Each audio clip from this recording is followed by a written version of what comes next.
Senhor Presidente da Assembleia Geral, Abdullah Shahid, Senhor Secretário-Geral das Nações Unidas, Antônio Guterres, senhores chefes de Estado e de Governo e demais chefes de delegação, senhoras e senhores, é uma honra abrir novamente a Assembleia Geral das Nações Unidas.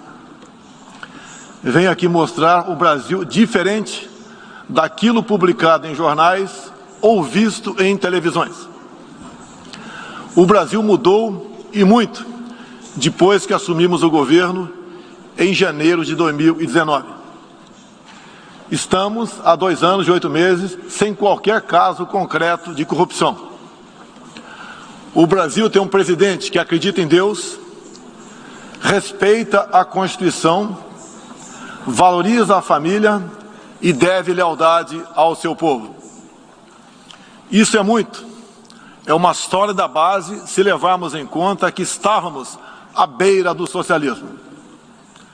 Nossas estatais davam prejuízos de bilhões de dólares no passado. Hoje são lucrativas. Nosso Banco de Desenvolvimento era usado para financiar obras em países comunistas, sem garantias. Quem honrava esses compromissos era o próprio povo brasileiro. Tudo isso mudou. Apresento agora um novo Brasil, com sua credibilidade já recuperada diante do mundo. O Brasil possui o maior programa de parceria de investimentos com a iniciativa privada de sua história. Programa que já é uma realidade e está em franca execução. Até aqui foram contratados 100 bilhões de dólares de novos investimentos e arrecadados 23 bilhões de dólares em outorgas. Na área de infraestrutura, leiloamos para a iniciativa privada 34 aeroportos e 29 terminais portuários. Já são mais de 6 bilhões de dólares em contratos privados para novas ferrovias. Introduzimos o sistema de autorizações ferroviárias, o que aproxima nosso modelo ao americano. Em poucos dias recebemos 14 requerimentos de autorizações para novas ferrovias, com quase 15 bilhões de dólares em investimentos privados. Em nosso governo, promovemos o ressurgimento do modal ferroviário. Como reflexo, menor consumo de combustíveis fósseis e redução do custo do Brasil, em especial no barateamento de produção de alimentos. Grande avanço vem acontecendo na área do saneamento básico. O maior leilão da história do setor foi realizado em abril, com concessão ao setor privado dos serviços de distribuição de água e esgoto no estado do Rio de Janeiro. Temos tudo o que o investidor procura: um grande mercado consumidor, excelentes serviços, tradição de respeito a contratos e confiança no nosso governo. Também anuncio que nos próximos dias realizaremos o leilão para a implementação da tecnologia 5G no Brasil. Nossa moderna e sustentável agricultura de baixo carbono alimenta mais de 1 bilhão de pessoas no mundo e utiliza apenas 8% do território nacional. Nenhum país do mundo possui uma legislação ambiental tão completa quanto a nossa. Nosso Código Florestal deve servir de exemplo para outros países. O Brasil é um país com dimensões continentais, com grandes desafios ambientais. São 8,5 milhões de quilômetros quadrados, dos quais 66%, 2/3, são vegetação nativa, a mesma desde o seu descobrimento em 1500. Somente no bioma amazônico, 84% da floresta está intacta, abrigando a maior biodiversidade do planeta. Lembro que a região amazônica equivale à área de toda a Europa Ocidental. Antecipamos de 2060 para 2050 o objetivo de alcançar a neutralidade climática.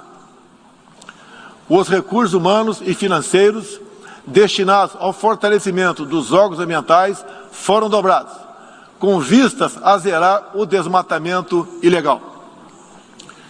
E os resultados desta importante ação já começaram a aparecer. Na Amazônia, tivemos uma redução de 32% do desmatamento no mês de agosto, quando comparado a agosto do ano anterior. Qual país do mundo tem uma política de preservação ambiental como a nossa? Os senhores estão convidados a visitar a nossa Amazônia. O Brasil já é um exemplo na geração de energia, com 83% advinda de fontes renováveis.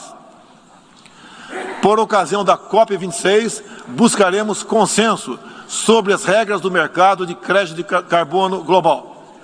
Esperamos que os países industrializados cumpram efetivamente seus compromissos com o financiamento de clima em volumes relevantes.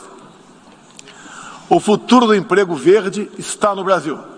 Energia renovável, agricultura sustentável, indústria de baixa emissão, saneamento básico, tratamento de resíduos e turismo. Ratificamos a Convenção Interamericana contra o Racismo e formas correlatas de intolerância.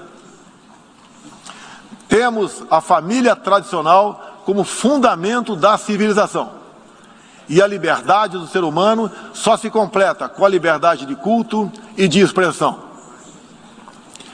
14% do território nacional, ou seja, mais de 110 milhões de hectares, uma área equivalente à Alemanha e França juntas, é destinada às reservas indígenas.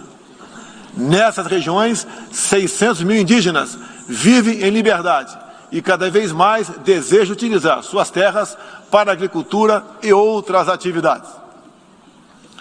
O Brasil sempre participou em missões de paz da ONU, de Suez até o Congo, passando pelo Haiti e Líbano. Nosso país sempre acolheu refugiados. Em nossa fronteira com a vizinha Venezuela, a operação acolhida do governo federal já recebeu 400 mil venezuelanos deslocados devido à crise político-econômica gerada pela ditadura bolivariana. O futuro do Afeganistão também nos causa profunda apreensão. Concederemos visto humanitário para cristãos, mulheres, crianças e juízes afegãos.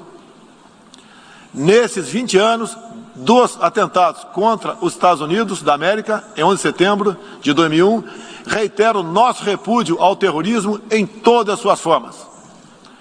Em 2022, voltaremos a ocupar uma cadeira no Conselho de Segurança da ONU.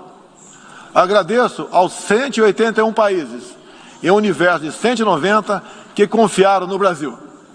Reflexo de uma política externa séria e responsável, promovida pelo nosso Ministério das Relações Exteriores. Apoiamos uma reforma do Conselho de Segurança da ONU, onde buscamos um assento permanente. A pandemia pegou a todos de surpresa em 2020. Lamentamos todas as mortes ocorridas no Brasil e no mundo.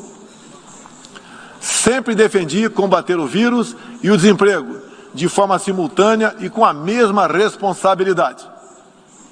As medidas de isolamento e lockdown deixaram um legado de inflação, em especial nos gêneros alimentícios no mundo todo. No Brasil, para atender aqueles mais humildes, obrigados a ficar em casa por decisão de governadores e prefeitos e que perderam sua renda, concedemos um auxílio emergencial de $800 para 68 milhões de pessoas em 2020. Lembro que terminamos 2020, ano da pandemia, com mais empregos formais do que em dezembro de 2019, graças às ações do nosso governo com programas de manutenção de emprego e renda que nos custaram cerca de 40 bilhões de dólares.